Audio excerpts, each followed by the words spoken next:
సంగమునకు చేరివచ్చిన కొంచెం పక్కకు పెట్టండి. చేరివచ్చిన ప్రియులైన మీ అందరికీ, ముఖ్యంగా దైవ సేవకులకును, అలాగే మందిరానికి మరి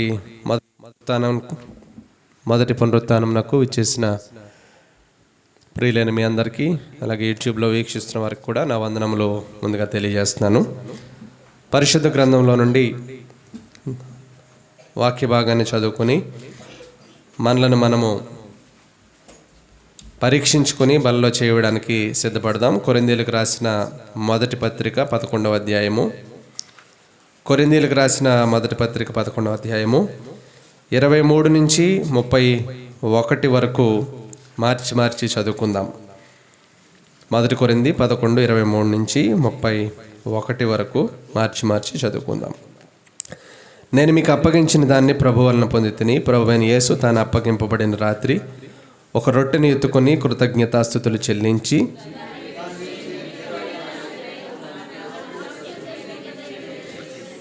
ఆ ప్రకారమే భోజనమైన పిమ్మట ఆయన పాత్రను ఎత్తుకొని, ఈ పాత్ర నా రక్తము వలనైన క్రొత్త నిబంధన, మీరు దీనిలోనిది త్రాగునప్పుడల్లా నన్ను జ్ఞాపకం చేసుకున్నటకై దీన్ని చేయడని చెప్పాను.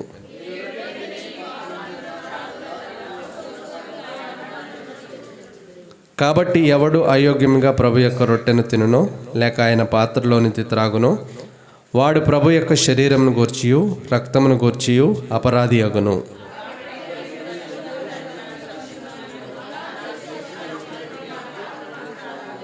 ప్రభువు శరీరమని వివేచింపక తిని త్రాగువాడు తనకు శిక్షావిధి కలుగుటకే తిని త్రాగుచున్నాడు.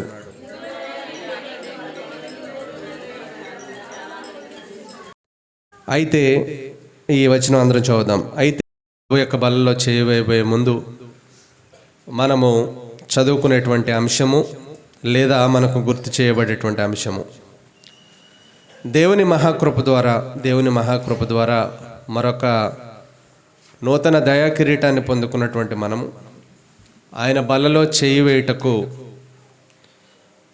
దేవుడిచ్చినటువంటి తరుణాల్లో ప్రభు దినాన్న, ఈ పునరుత్థాన దినమున మనకు కలిగి ఉన్నటువంటి ఆ యొక్క గొప్ప ధన్యతకై వాక్యం ద్వారా మనలను మనం పరీక్షించుకోవడానికి ఈ భాగాన్ని మనం చదువుకున్నాం. ఈ సంవత్సరంలో దేవుడు సార్వత్రిక సంఘానికి ఇచ్చినటువంటి వాగ్దానము మీకు ఇక్కడ కనబడుతుంది ఫ్లెక్స్లో. ఆయన చెప్తా ఉన్న మా సంగతులు ఏంటంటే, ఇదిగో సమస్తము నూతనమైనవిగా చేయుచున్నానని, దావీదు సమస్తమును రక్షించుకొనెను. ఇంగ్లీష్లో బాగుంది, రికవర్డ్. మూడవదిగా మిడతలు తినివేసిన సంవత్సరముల పంటను మీకు మరలా ఇస్తును. ఇక్కడేమో రీస్టోర్. మొదటిది మేక్ ఆల్ థింగ్స్ న్యూ, అంటే రెన్యూవల్ అంటారు కదండి. మరలా ఏదైతే మనము పాతగిలిపోయామో ప్రభు నూతనమైనదిగా చేస్తున్నారట. Renew, recovered, restore.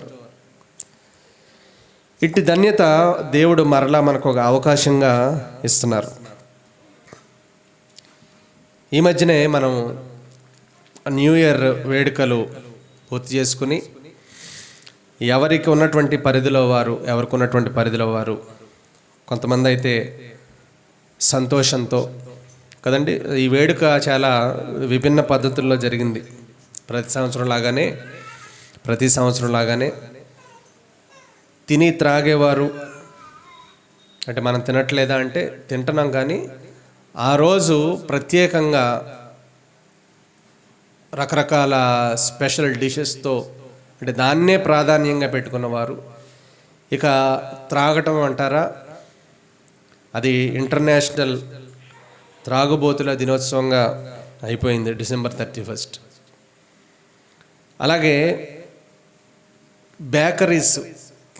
Bakeries, cakes, క్రొత్త బట్టలు, క్రొత్త వంటలు, ముగ్గులు, ఇలా రకరకాల పద్ధతుల్లో ఏమంటారు మరలా వినోదాలతో టీవీలో కానీ, ఆయా షోస్లో కానీ, పబ్స్లో కానీ, ఆ పబ్ కల్చర్లో కానీ, ఇవన్నీ చూస్తుంటే ఎవరికి వారి ఆలోచనలతో కొత్త సంవత్సరంలోనికి అడుగుపెట్టారు. దేవుని మహాకృప ద్వారా మనమైతే ఏంటంటే ప్రభు సన్నిధిలో గడిపి దేవుని వాక్యము ఆధారం చేసుకుని దేవునిని స్తుతిస్తూ నూతన సంవత్సరంలోనికి ప్రవేశించడం జరిగింది. ఇలా ప్రవేశించినటువంటి మనకు దేవుడు చేసినటువంటి వాగ్దానం ఏంటంటే రీన్యూ చేస్తానని, రీస్టోర్ చేస్తానని, రికవర్ చేస్తానని ఆయన సార్వత్రిక సంఘానికి చెప్పారు. ఇలా చేయడం అనేది ప్రభు ఒక్కరే చేయగలరు. మనం సాధారణంగా క్రొత్తది మనకు ఏది కలిగినా, అంటే ఇప్పుడు మనం ఒక క్రొత్త బట్టలు వేసుకున్నాం అనుకోండి, మనం చెప్పవసరం లేదు. మనల్ని చూసిన వారే చెప్పేస్తారు, ఏంటి బ్రదర్ ఈరోజు క్రొత్త డ్రెస్ అండి అని అడుగుతారు కదండి. సహోదరులు క్రొత్త చీర కట్టుకున్నారనుకుందాం, క్రొత్త బట్టలు వారు వేసుకున్నారనుకోండి, మీరు చెప్పవసరం లేదండి, చెప్పవసరం లేదండి, ఆటోమేటిక్గా తెలిసిపోతుంది. అదే క్రొత్త కారు, ఇదిగో క్రొత్త గృహం, చెప్పవసరం లేదు. అవసరం అండి ఫ్యాన్ అది అనగారు పెట్టండి, సౌండ్ వస్తుందనండి. క్రొత్త కారు, క్రొత్త బిల్డింగు, క్రొత్త బట్టలు ఇవన్నీ చెప్పనవసరం లేదండి. క్రొత్తది అనేది ఎప్పుడు చెప్పనవసరం లేదు. అంటే అది దాచిపెడితే దాగేది కాదు. అయితే ప్రియమైన దేవుని వారలారా, ఈ క్రొత్త సంవత్సరం కొరకు మనం ఎలా ఎదురు చూసామో,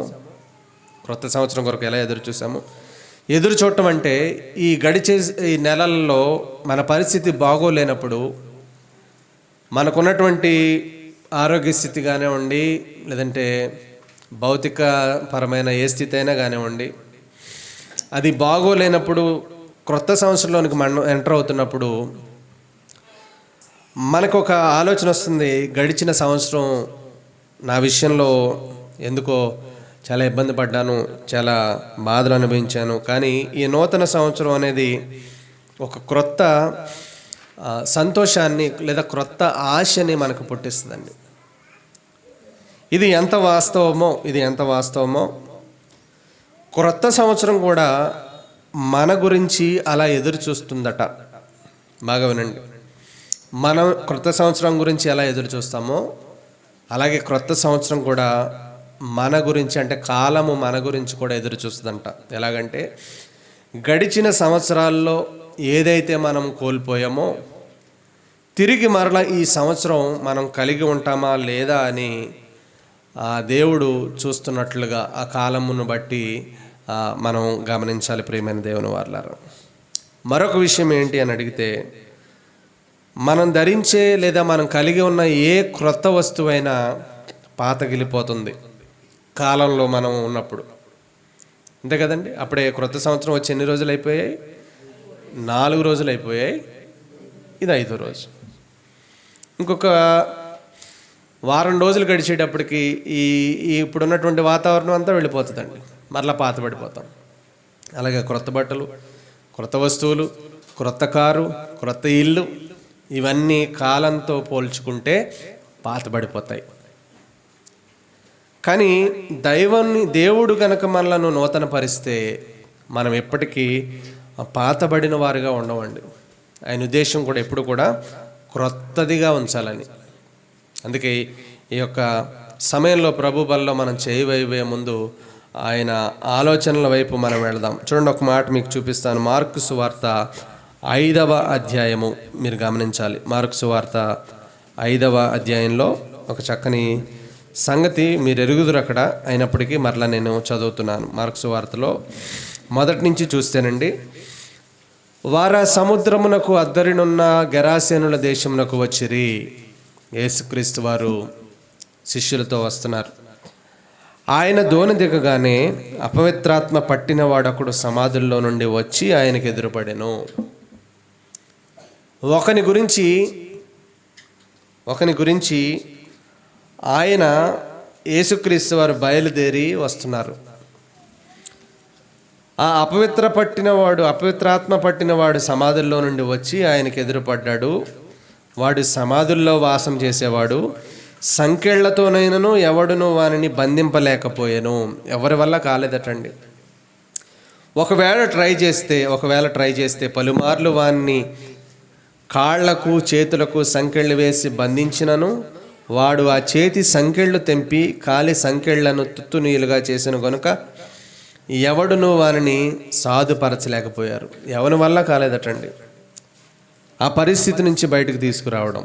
కాబట్టి ఏమండి, ఆయన ఏం చేసేవాడట 5వ వచనంలో, ఎల్లప్పుడూ రాత్రింబగళ్ళు సమాధుల్లోనూ కొండలలోనూ కేకలు వేయచ్చు తన్ను తాను రాళ్లతో గాయపరుచుకొనుచూ ఉండెను.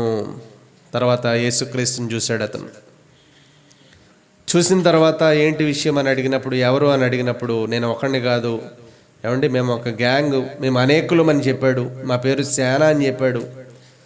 అయితే విచిత్రమైన సంగతి 15వ వచనంలో యేసుక్రీస్తు వారు తనను దర్శించిన తర్వాత యేసుక్రీస్తు వారు యేసు ప్రభు ఆయన్ని కలిసిన తర్వాత ఆయన జీవితం ఎలా మారిపోయిందో మీరు చూడాలి. 15వ వచనం చూద్దాం. జనులు జరిగినది చూడవెళ్ళి యేసునొద్దకు వచ్చి, సేన అను దయ్యములు పట్టినవాడు బట్టలు ధరించుకొని స్వస్థ చిత్తుడై, ఈ మాట మరలా చదువుతున్నాను, స్వస్థ చిత్తుడై కూర్చుండి ఉండుట చూచి భయపడిరి. స్వస్థ చిత్తుడు, ఈ మాట స్వస్థత అనేది దేహానికి కలిగినట్లుగా అక్కడ కనిపించట్లేదు ప్రియమైన దేవుని వల్లారా. స్వస్థ దేహుడై అనట్లేదు, ఏమంటున్నాడండి, స్వస్థ చిత్తుడై. ఎందుకంటే అంతకుముందు ఆయన తాను రాళ్లతో గాయపరుచుకున్నాడు. ఇప్పుడు ఆ గాయాలన్నీ పోయినాయి అని చెప్పట్లేదు, కానీ స్వస్థ చిత్తుడై ఏం చేస్తున్నాడట 15వ వచనంలో చూద్దాం. కూర్చుండి ఉండుట చూచి భయపడిరి. ఈ స్వస్థ చిత్తుడు అనే మాటకు ఇంగ్లీష్లో ఏమనుందంటే రైట్ మైండ్ అని ఉందండి. రైట్ మైండ్ లేదా పెర్ఫెక్ట్లీ సేన్ అని ఉంది. ఇంకా perfectly sensible or perfectly wise అని ఉంది. రైట్ మైండ్ అంటే అతని చిత్తంకి ఏం కలిగింది, అతని ఆలోచనలకి స్వస్థత కలిగిందటండి. ఒక మాటలో చెప్పాలంటే ఆయన మైండ్ రెన్యూవల్ అయినట్టుగా కనపడుతుందండి. అందుకే ఈ 7వ వచనంలో ఏమన్నాడో చూడండి. యేసు, సర్వోన్నతుడా, దేవుని కుమారుడా, నాతో నీకేమి, నన్ను బాధపరచుకోమని దేవుని పేరట ఆనబెట్టుచున్నానని బిగ్గరగా కేకలు వేసిన ఈయన 18వ వచనం వచ్చేటప్పటికి, ఆయన దోణి ఎక్కినప్పుడు దయ్యములు పట్టినవాడు ఆయన యొద్ద తనను ఉండనిమ్మని ఆయనను బతిమాలుకొన్నాడు. ఏం మారిపోయింది చూడండి, ఆలోచించండి. ఏం మారిపోయింది అని అంటే ఈ మైండ్ మారిపోయింది ప్రియమైన దేవుని వల్లారా. స్వస్థ చిత్తుడైపోయాడు. అదే దేవుడు మన నుండి కోరుకుంటున్నది. దేహానికి స్వస్థత అనేది ఇక్కడ ప్రస్తావించలేదు, కానీ అఫ్కోర్స్ స్వస్థపరిచే ఉండొచ్చు, కానీ స్వస్థ చిత్తుడు అంటే ఆయన ఐడియాలజీ అంతా మారిపోయింది. సమాధుల్లో ఉండేవాడు సమాజంలోకి వచ్చేసాడు. గొలుసులతో కట్టబడిన వాడు స్వతంత్రుడిగా అయిపోయాడు. ప్రభువా, నీతో నాకేమన్నవాడు ఆయన దగ్గర ఉండనిమ్మని అడుగుతున్నాడు.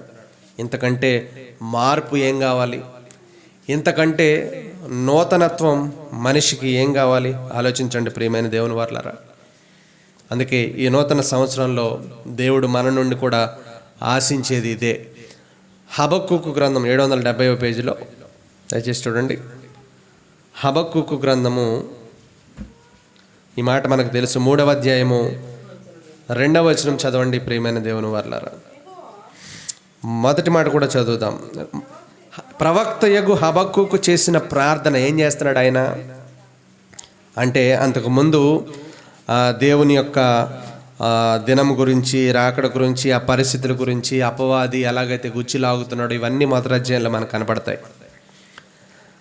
3వ అధ్యాయానికి వచ్చేటప్పటికి మొదటి రెండు అధ్యాయాల్లో కనపడతాయి. 3వ అధ్యాయంలో ఆయన ప్రార్థన చేస్తున్నాడట. ప్రార్థన చేస్తూ 2వ వచనంలో, యెహోవా, నిన్ను గూర్చిన వార్త విని నేను భయపడుచున్నాను. ఎందుకు భయమో తెలుసండి?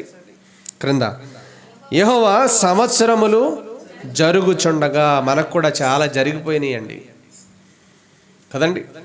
మన వయస్సును మనం లెక్కించినప్పుడు చాలా అయిపోయినాయి, చాలా అయిపోయాయి అని మనకు ఎలా తెలుస్తుందంటే, మనకంటే చిన్నవారు చాలామంది వెళ్ళిపోయారు కదండి. మనకంటే చిన్నవారు చాలామంది వెళ్ళిపోతున్నారు.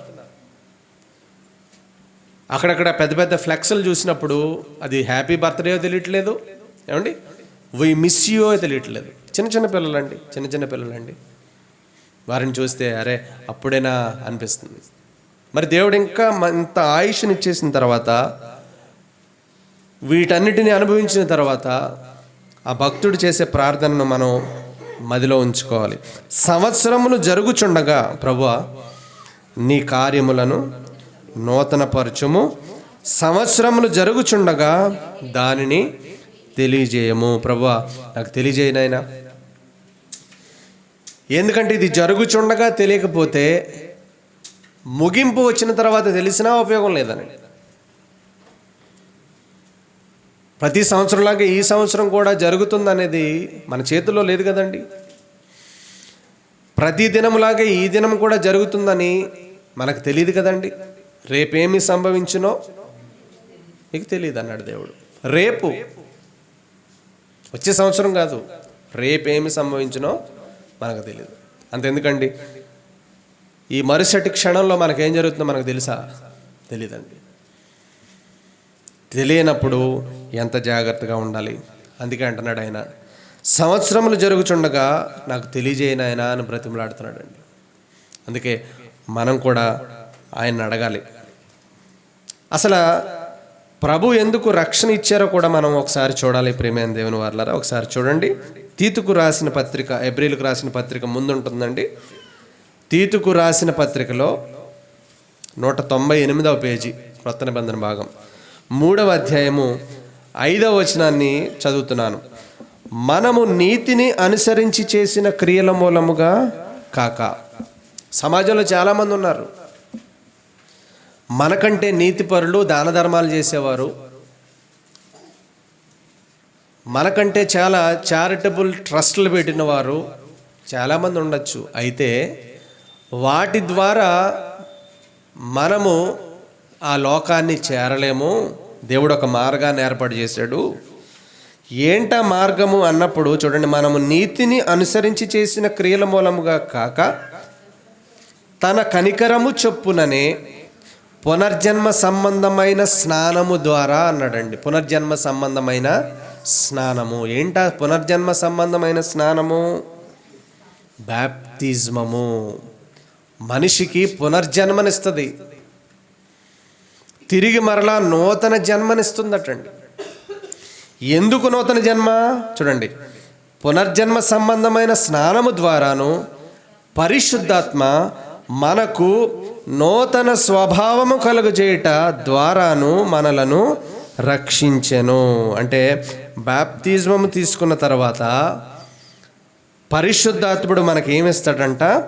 నూతన స్వభావము. అంటే అంతకుముందు ఉన్నటువంటి బిహేవియర్స్, అంతకుముందున్న లైఫ్ స్టైల్స్, అంతకుముందు మనం ప్రవర్తించిన తీరు, ఇవన్నీ మారిపోయి ఇప్పుడు క్రొత్త బట్టలు వేసుకున్నప్పుడు మనల్ని ఎలా అడుగుతారు? బ్రదర్ ఇది కొత్త డ్రెస్సా అని ఎలా అడుగుతారు? కారు కొన్నప్పుడు క్రొత్తదా అని ఎలా అడుగుతారు? ఇల్లు కొన్నప్పుడు కొత్తదా అని ఎలా అడుగుతారు? అలాగే మనల్ని చూసేటప్పటికి వారికి ఏం కనిపించాలటండి? క్రొత్త స్వభావం కనిపించాలట, మనం చెప్పకుండానే. అందుకే ఇచ్చాడట. అందుకే మనల్ని ఏం చేశారంటే పునర్జన్మ సంబంధమైన స్నానం ద్వారా, అంటే బాప్తిస్మం ద్వారా దేవుడు మనలను రక్షించాడట. ఇంత గొప్ప రక్షణను పొందుకున్నటువంటి మనము నూతన స్వభావంతో ఆయనకు కనబడకపోతే మనం తీసుకున్నటువంటి ఆ రక్షణ మనలను పరలోకానికి చేర్చలేదు. అందుకే మరణము వరకు నమ్మకంగా ఉండము. ఏమండి? అప్పుడు నీకు నేను అప్పుడు రక్షణలోనికి వచ్చిన తర్వాత, ఈ లోకయాత్రను ముగించే వరకు జాగ్రత్తగా ఉండగలిగితే ప్రభు ఇస్తారట. ఒకవేళ దాన్ని మిస్ అయితే దేవుడు మరలా మనకు ఒక నూతన అవకాశాన్ని ఇస్తున్నాడు. అందుకే ఈ మాటలు చదివాను, రీస్టోర్, రికవర్డ్, రీన్యూ. ఇచ్చిన ఈ నూతన సంవత్సరం ద్వారానైనా మరలా ఒకసారి జ్ఞాపకం చేస్తూ ఉన్నాడండి. ప్రభు కూడా పాత దాంట్లో మనల్ని ఉంచాలని కోరుకోలేదండి. చూడండి కొన్ని మాటలు. యెషయా గ్రంథం 43:19 చూడండి ప్రియమైన దేవుని వర్లారా. యెషయా గ్రంథం 43:19 ఈ విధంగా రాయబడి ఉన్నది. 18 కూడా చదువుదామమ్మా. మునిపటి వాటిని జ్ఞాపకం చేసుకొనకుడి, పూర్వకాలపు సంగతులను తలంచుకొనకుడి. ఇదిగో నేను ఒక నూతన క్రియ చేయుచున్నాను. ఎటువంటిదటండి? New thing. ఇప్పుడే అది మొలచును, మీరు దాన్ని ఆలోచించరా? నేను అరణ్యంలో త్రోవను కలుగజేయుచున్నాను. అరణ్యంలో త్రోవటండి. ఎవరైనా కలగజేయగలరా ప్రియమైన దేవుని వర్లరా? ఒక దట్టమైన అడవిలో మనల్ని ఒక చోట నించోబెట్టి మరలా కొంచెం అటు ఇటు తీసుకెళ్ళి మరలా అదే ప్రాంతానికి వెనక్కి రమ్మంటే మనం వెళ్ళలేం. ఎందుకో తెలుసండి? సరైన త్రోవ ఉండదు, ఏమీ ఉండదు, మనం వెళ్ళలేం. ఏదైనా బీచ్కి వెళ్ళినప్పుడు ఒక చోట మనం ఆ నదిలోకి కానీ గోదావరిలోకి కానీ దిగుతూ ఉంటాం, స్నానానికో లేదంటే కాళ్ళు కొడుక్కోవడానికో ఇంకోటో. తిరిగి మరలా అక్కడి నుంచి వెనక్కి రావడం అంటే మన వల్ల కాదండి. ఎందుకో తెలుసండి? ఈ హడావుడిలో మనం ప్లేస్ మర్చిపోతామండి. మరలా మనం ఎక్కడున్నాయి, మన వస్తువులు ఎక్కడున్నాయని మనం ఎత్తుక్కోవాలి. కానీ దేవుడు అంటున్నాడండి, అరణ్యములో త్రోవ, ఎడారిలో నదులు. ఎడారిలో నీళ్లు దొరకడమే కష్టం. అటువంటిది నదులు పారజేయుచున్నాను. చూస్తున్నారండి?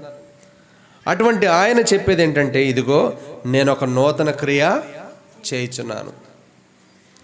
మనుషులుగా మీరు చేసేది పాతగిలిపోవచ్చు, కానీ నేను నూతన క్రియ చేస్తున్నాను. యెహెజ్కేలుకు కూడా చూడండి. యెహెజ్కేలు గ్రంథము 36వ అధ్యాయంలో మరొక సందర్భం కనిపిస్తుంది.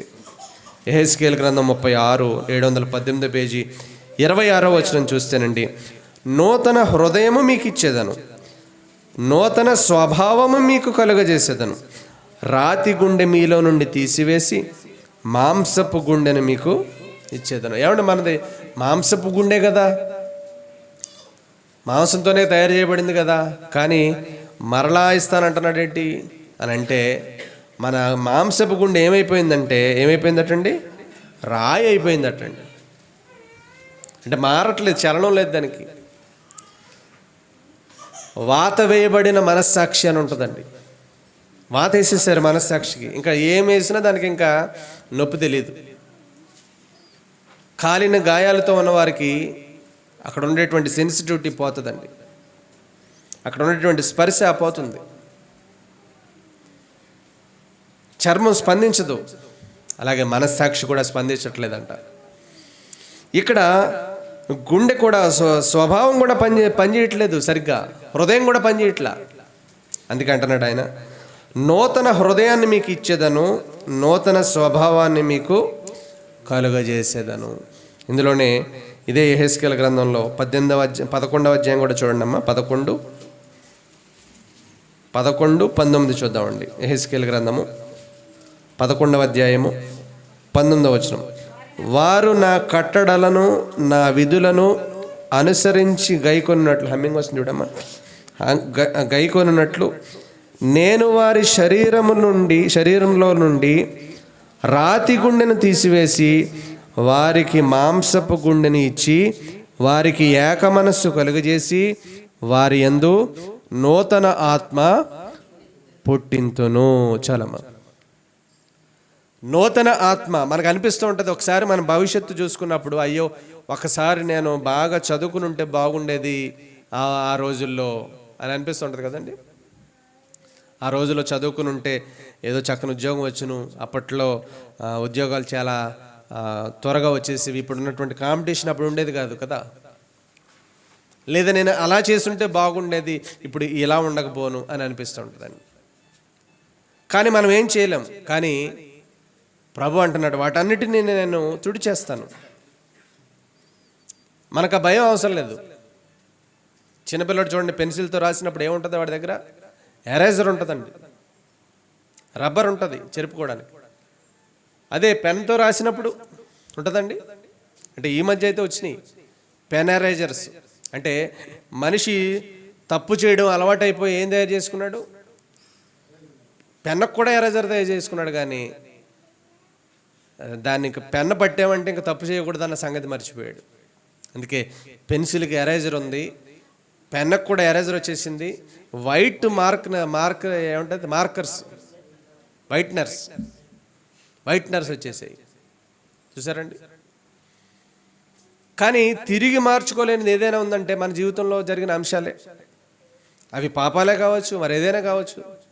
కానీ ప్రభు అంటున్నారు, వాటన్నిటినీ నేను తుడిచేస్తాను, నేను వాటిని ఎన్నటికీ జ్ఞాపకం చేసుకోను అని ఏం చేశాడంట? నూతన ఆత్మ ఇచ్చాడట. మనకిచ్చాడండి ఆయన. ఆ నూతన ఆత్మ నూతన స్వభావాన్ని మనకు కలుగజేయాలండి. క్రొత్త బిహేవియర్ మనలో చూడాలి, కొత్త మార్పు మనలో చూడాలి ప్రజలు. అలా లేనప్పుడు మనం తీసుకున్నటువంటి రక్షణ ఏమాత్రము మనకి ఉపయోగపడదండి. ప్రకటన గ్రంథం 21:5 చదవండి. అక్కడ రాసినటువంటి మాటే. అక్కడ యోహాను గారు తన దర్శనంలో ఒక మాట చెప్తా ఉన్నారు. 21 ప్రకటన గ్రంథము 5. సింహాసనాసీనుడై ఉన్నవాడు ఏమంటున్నారంటే, ఇదిగో సమస్తమును నూతనమైనదిగా చేయుచున్నానని చెప్పాను. సమస్తము, ఇప్పుడు హృదయం కాదు, స్వభావం కాదు, ఆత్మ కాదు, ఇక మొత్తం అన్ని సమస్తము నూతనమైనవిగా చేయుచున్నానని చెప్పాను. ఈ మాటలు నమ్మకమును నిజమునై ఉన్నవి, మర్చిపోకండి. ఫేక్ ప్రామిసెస్ కాదు ఇవన్నీ, ఫేక్ న్యూస్ కాదు ఇది. ప్రభువారే ఆత్మ ప్రేరణలో భక్తుని ద్వారా రాయించినటువంటి మాటలు. రోమాపత్రిక చూడండి, రోమాపత్రిక 12వ అధ్యాయము మొదటి మాటను మీరు చూడాలి. ఈ మాట మీకు తెలుసు, నేనే చదువుతాను, వినండి.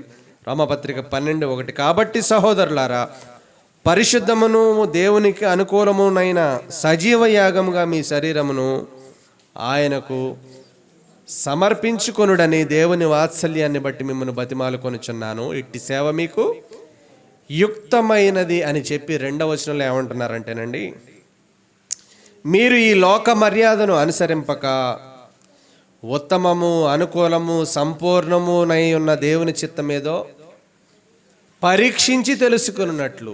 ఇప్పటి వరకు ఒక పందాలను మనం నడిచాం, లోక మర్యాదను అనుసరించాం కదండి, లోక తీరును బట్టి పోయాం,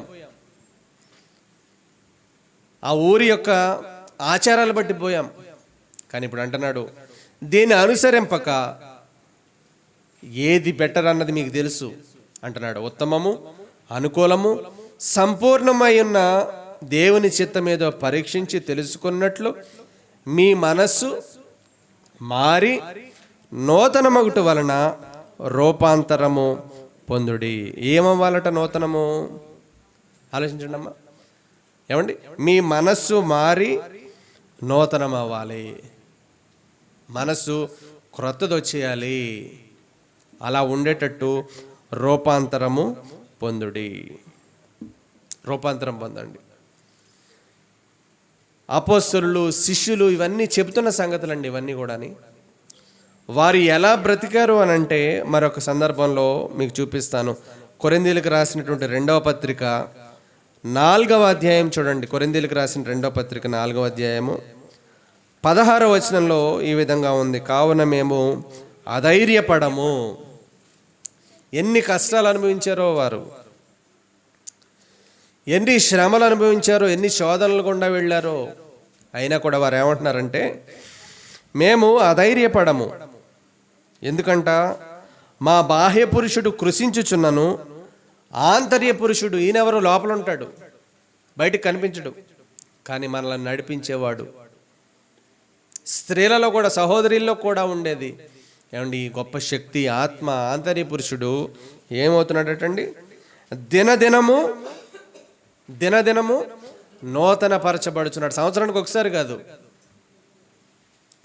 మనకి సంవత్సరానికి ఒకసారి నూతనం. మనకి happy new year, happy birthday, happy marriage anniversary. ఇంకేమున్నాయమ్మా? ఇంకేమున్నాయి తమ్ముడు? ఇవన్నీ ఉన్నాయిలేండి. అంటే సంవత్సరం అది డేస్ వేరు, ఇది వేరు. సంవత్సరానికి ఒకసారి మనకు నూతనం. కానీ ఇక్కడట దినదినము నూతనం. అబ్బా, మనం చూడండి ఎప్పటికప్పుడు ఈ ఫోన్లు ఈ మన ల్యాప్టాప్లో ఏం చేస్తామంటే రిఫ్రెష్ చేస్తుంటాం. అప్పటి వరకు ఉన్న దాన్ని మరలా రీఫ్రెష్ చేయాలి. ఏమండి అక్కడ ఏం రాస్తున్నారు చూడండి. ఎందుకు వీళ్ళు ఎలాగ రీఫ్రెష్ అయిపోతున్నారు, దినదినము నూతన పరచబడుతున్నారంటే, దృశ్యమైన వాటిని చూడక అదృశ్యమైన వాటిని నిదానించి చూచుచున్నాము. వీళ్ళేంటి మనుషులండి బాబు, చూసేదాన్ని కనబడేదాన్ని చూడట్లేదట. మనమేమో కనబడే వాటిని మనం చూస్తున్నాం, కనిపించని పరలోకాన్ని చూస్తున్నారండి వీళ్ళు. కనిపించని దేవుణ్ణి చూస్తున్నారండి, కనిపించని మహాలోకాన్ని ఎలా పొందాలా అని చూస్తున్నారట. కాబట్టి క్షణమాత్రముండు మా చులకని శ్రమ మా కొరకు అంతకంతకు ఎక్కువగా నిత్యమైన మహిమాభారమును కలుగజేయుచున్నది. క్షణమాత్రమట. వాళ్ళు అనుభవించిన వారి జీవితం అంతా దేనితో పోల్చారంటే క్షణంతో పోల్చారు. నిజంగా తక్కువేనండి అది. ప్రభువునితో మనం ఉండే కాలంతో పోల్చుకుంటే, ప్రభు ఇచ్చే లోకంలో మనం పొందే సంతోషంతో పోల్చుకుంటే అది మనం అనుభవించే జీవితం క్షణమే. ఎందుకంటారా, ఒక 25-30 సంవత్సరాల వరకు అసలు మనకు ప్రభు ఎవరో తెలియడం లేదు. బాల్యంలో యవ్వనంలో వెళ్ళిపోతుంది. తీరా తెలిసిన తర్వాత మనకు ఉండే లైఫ్ స్పాన్ ఏంటంటే 60-70 అట. ఇప్పుడున్న యావరేజ్ 60 సంవత్సరాలు బ్రతికితే గొప్పేనట. అంటే ఈ 30 సంవత్సరాల నుంచి ఇంకొక 30 సంవత్సరాలు లేదా 40 సంవత్సరాలు, ఈ సంవత్సరాలు బాగా గడిపితే అబ్బా నిత్యము ప్రభువుతో సంతోషించే అవకాశం అటండి. అందుకే భక్తుడు అన్నాడు క్షణము. ఒక విచిత్రం చెప్పమంటారా? క్రింద చూడండి.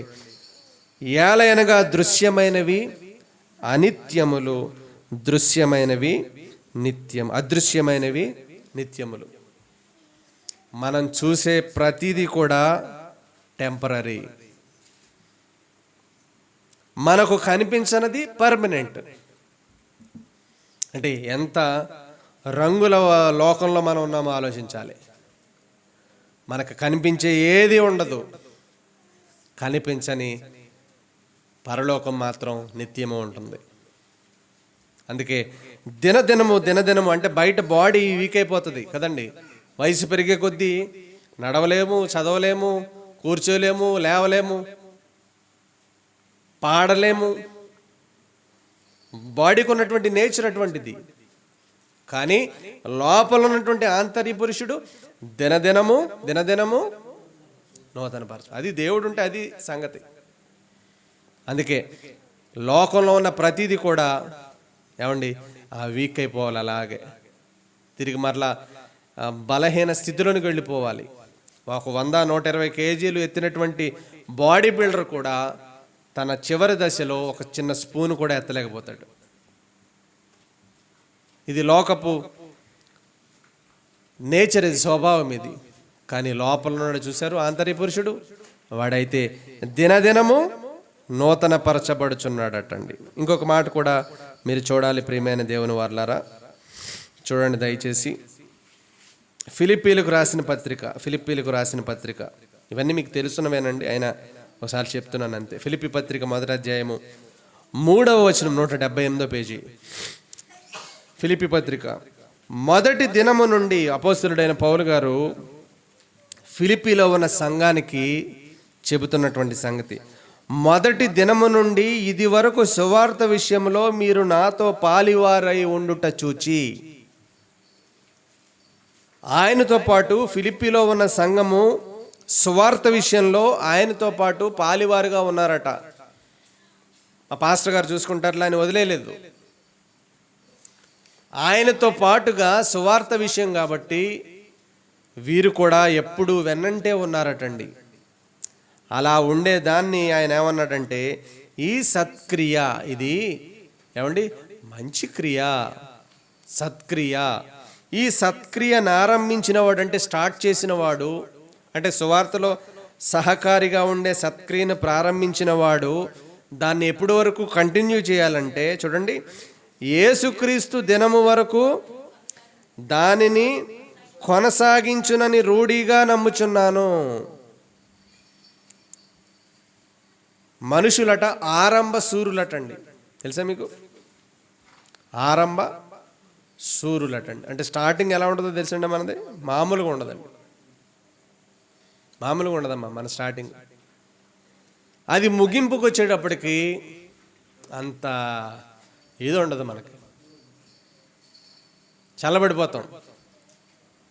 ఆరంభంలో మాత్రం బాప్టిజం తీసుకున్న కొత్తలో ఎలా ఉంటుందండి?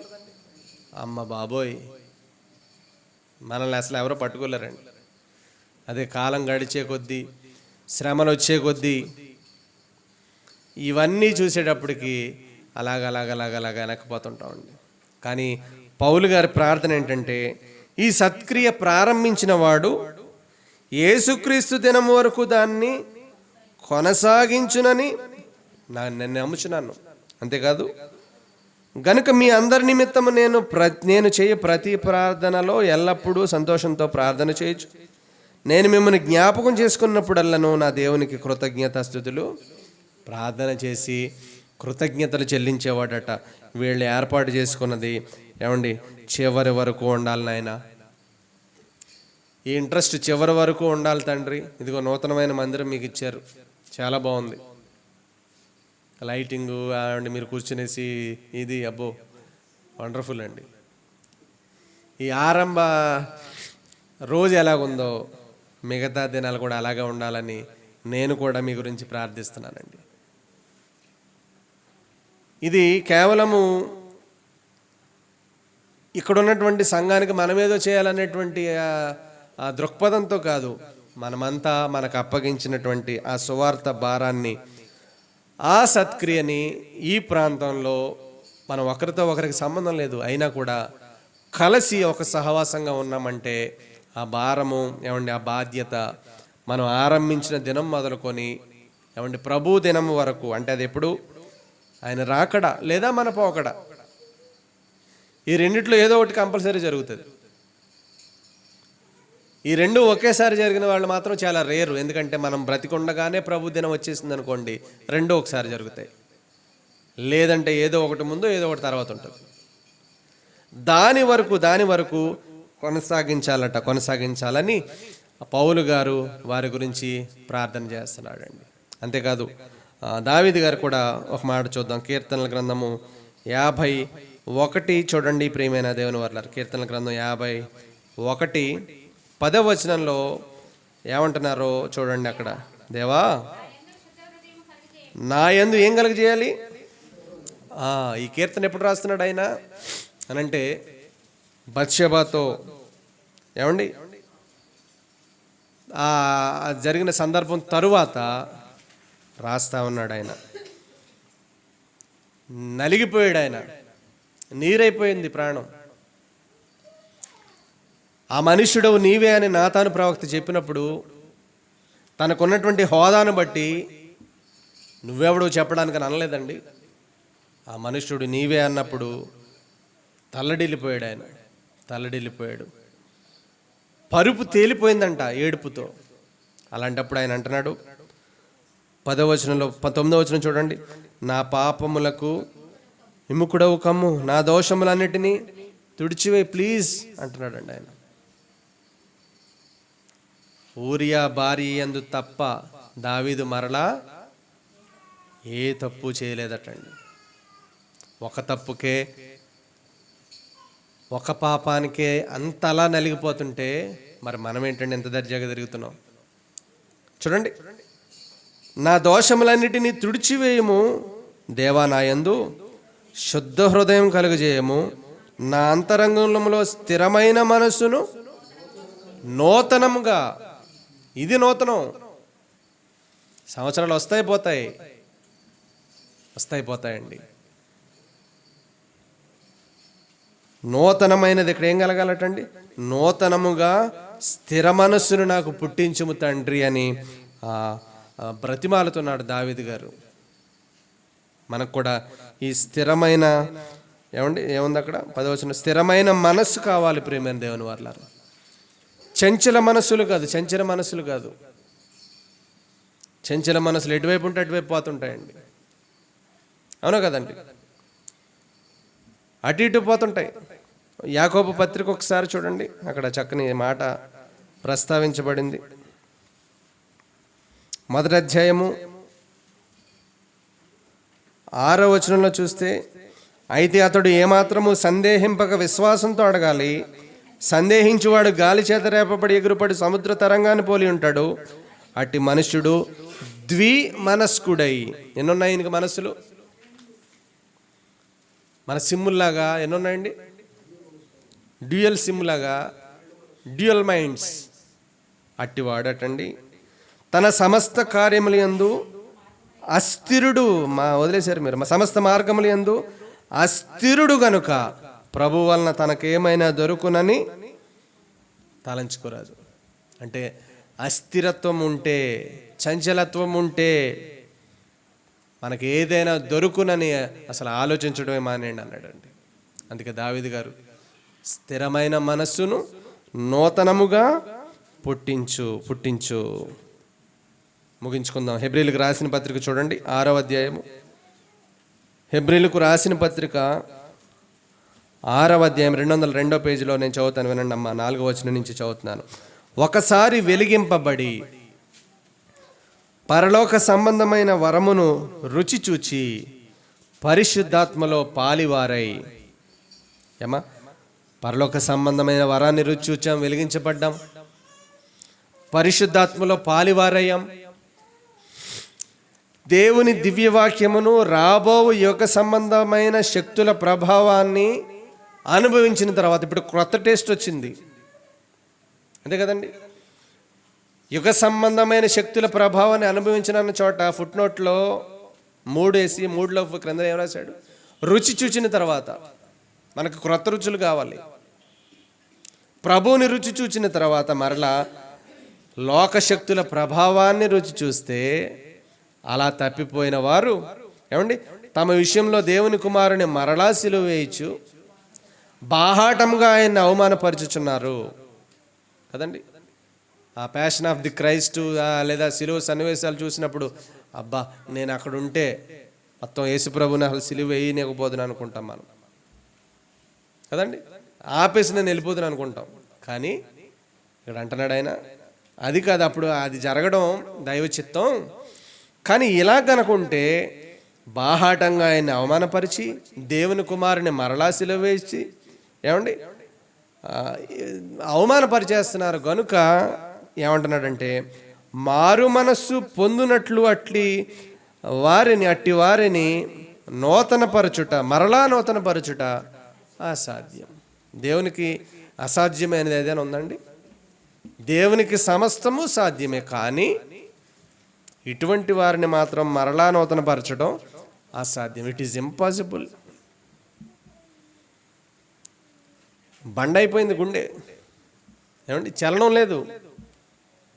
ఇటువంటి వారిని మరలా నూతనపరచడం అంటే ప్రభువుని తెలుసుకున్న తర్వాత తిరిగి లోకంలోనికి వెళ్ళిన వారిని మరలా నూతనపరచడం అసాధ్యం అండి. అందుకే ప్రియమైన దేవుని వారలారా, ఏదైతే మనం కలిగి ఉన్నామో దాన్ని ఎప్పుడు నూతనపరుచుకోవడానికి దినదినము మనము ప్రయత్నించాలి. లేదంటే ఇలాగే అయిపోతుంది. దేవుడు రాహాబు జీవితంలో, రాహాబు సమాజానికి ఒక వేశ్యగా కనిపించవచ్చు కదండి. కానీ ఆయన ఆమెలో నమ్మకత్వాన్ని చూశాడండి. అంతకుముందు స్థితి అది. కానీ ప్రభు దగ్గరికి వచ్చిన తర్వాత ఆవిడని తీసుకొచ్చి ఎక్కడ పడేశాడంటే హెబ్రీ పత్రిక 11:31 కనిపిస్తుంది.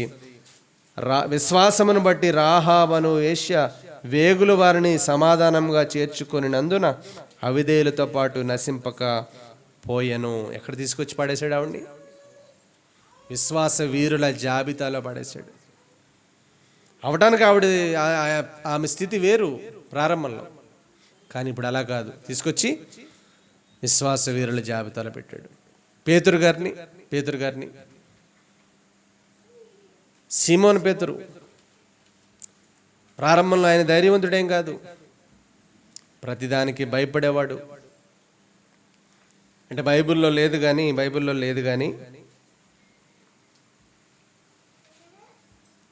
కానీ కొంతమంది చరిత్రలో వారు రాసేవారు, చరిత్రకారులు చెప్పింది ఏంటంటే, పేతురు గారు కనిపించేటప్పుడు అప్పుడు ఉన్నటువంటి కాలంలో కొక్కరొక్కో అని పిలిచేవారటండి. తెలుసా మీకు? ఏమనమ్మా? కొక్కరొక్కో అనేవారండి. ఎందుకు పిలిచేవారు?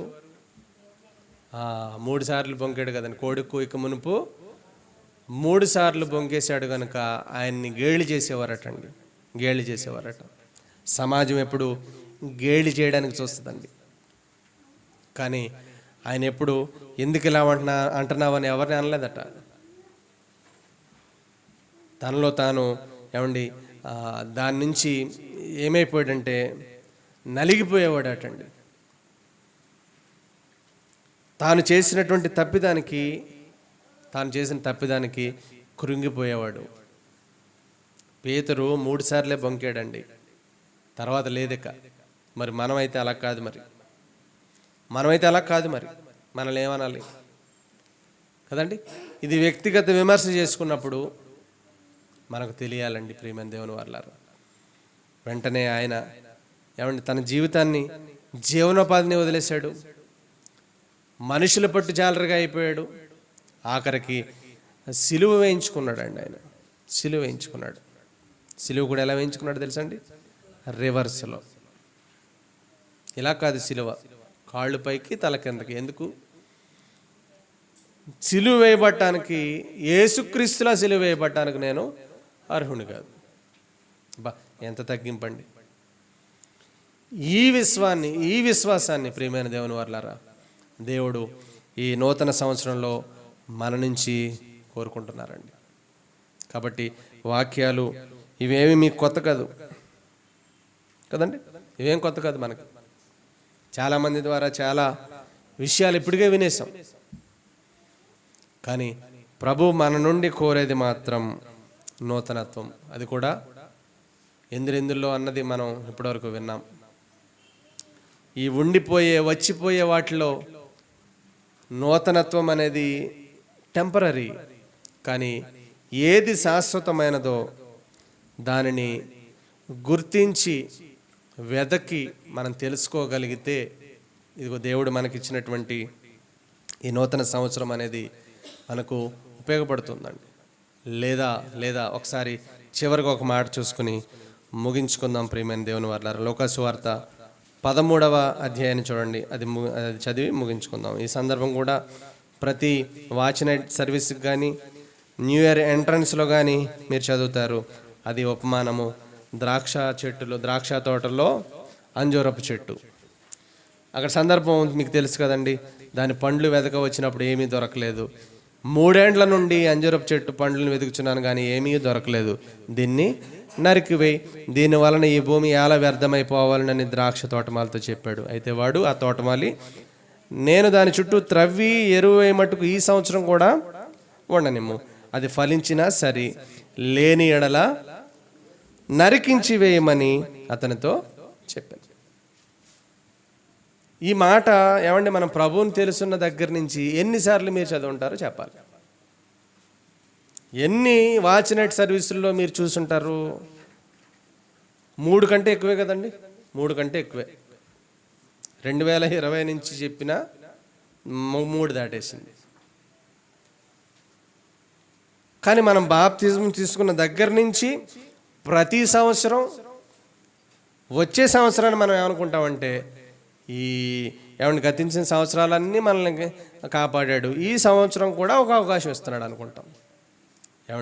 మనం ఇలా కూడా ఆలోచించాలి. ఏంటంటే ఆ 3 సంవత్సరాలు అనేది దేవుడు ఎప్పుడు చూశాడో ఒకసారి ఆలోచించాలి. మీరు మొక్క వేసిన తర్వాత ఫలాన్ని ఎప్పుడు చూస్తారు? మీరు ఎప్పుడు చూస్తారండి? ఎంత టైం పడుతుంది దానికి? దానికి పీరియడ్ ఉంటుంది. ఆ పూత వేసే కాలానికి, ఆ పిండి వేసే కాలానికి, పండ్లు కాసే కాలం మీకు తెలుసు. అప్పుడు చూస్తారు.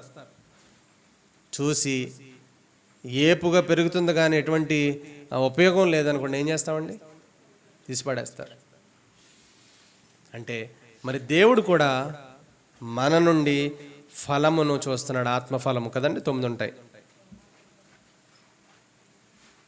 మరి అవి మనలో లేనప్పుడు, అంటే బాప్తిజం తీసుకున్న తర్వాత, రక్షణలోనికి వచ్చిన తర్వాత ఎన్ని సంవత్సరాలు అయిందో ఒకసారి మనం చూసుకుంటే, ఎన్ని వాచ్ నైట్ సర్వీసులు అయ్యాయో మనం చూసుకుంటే, ఏమండి, దేవుడు చూడాల్సిన 3 సంవత్సరాల కాలము చూసేసిన తర్వాత ఇంకొక సంవత్సరం ఆల్రెడీ ఇచ్చేసి ఉంటాడు. ఆల్రెడీ ఇచ్చేసాడు ఆయన. కానీ దేవుడు సంవత్సరం కాదండి, సంవత్సరాలు ఇస్తున్నాడు. అది అందుకే మరొక నూతన దయాకిరీటాన్ని దేవుడు మనకు ధరింపజేశాడు. ప్రేమైన దేవుని వాళ్ళారా, ఆయన దీర్ఘశాంతాన్ని తక్కువగా మనం అంచనా వేయడానికి వీల్లేదు. కాబట్టి ఈ యెరూషలేము ప్రార్థనా మందిరంలో దేవుడు అనుగ్రహించిన దైవ సేవకుల ద్వారా మీ సంఘములో జరిగింపబడే ప్రతి కార్యక్రమంలో మీరు పాల్గొంటూ ఈ నూతన సంవత్సరంలో దినదినము నూతనపరచబడాలని కోరుతూ, ఒకవేళ అదేదైనా లోటుగా ఉంటే ప్రభు సన్నిధిలో ఒప్పుకొని బలలో చేయవేయడానికి అందరూ సంసిద్ధం అవ్వాలని కోరుతూ ఈ మాటలు ముగిస్తున్నాను. చిన్న ప్రార్థన చేసుకుందాం. ప్రేమ కలిగిన తండ్రి, కృప కలిగిన దేవ, మీకు వందనములు, స్తోత్రములు. మా దేవ, ఈ నూతన వత్సరంలో మీరు మాకు ఇచ్చిన ఈ నూతనమైన దయాకిరీటాన్ని బట్టి వందనాలు. దానికి ఏమాత్రము అపాత్రులము, దానికి ఏమాత్రము యోగ్యులము కాదు. అయినప్పటికీ ఏ ధన్యత, ఏ యోగ్యత లేనప్పటికీ మీరు మాకు అనుగ్రహింపజేశారు. ఇవ్వబడిన ఈ నూతన సంవత్సరంలో అయినా మా క్రియలు, మా యొక్క బుద్ధి, మా ఆత్మ, మాకున్నటువంటి విశ్వాసం, స్థిరత్వం, ఇవన్నీ కూడా నూతన పరుస్తానని మరొకసారి వాగ్దానం చేశారు. ఆ రీతిగా మమ్మల్ని మేము సిద్ధపరచుకోవడానికి మీ కృప మాకు అనుగ్రహింప చేయండి. అట్టి రీతిగా మమ్మల్ని మేము పరీక్షించుకుని బలలో చేయవేయడానికి మీ కృప చూపించమని, జరగాల్సిన కార్యక్రమం అంతట్లో మీ కృప కొరకై మరొకసారి వేడుకుంటూ ప్రభు అయిన యేసుక్రీస్తు వారి దివ్యనామమున బ్రతిమలాడి ప్రార్థించి వేడుకొంచున్నాం తండ్రి. ఆమేన్. అందరికీ వందనాలండి.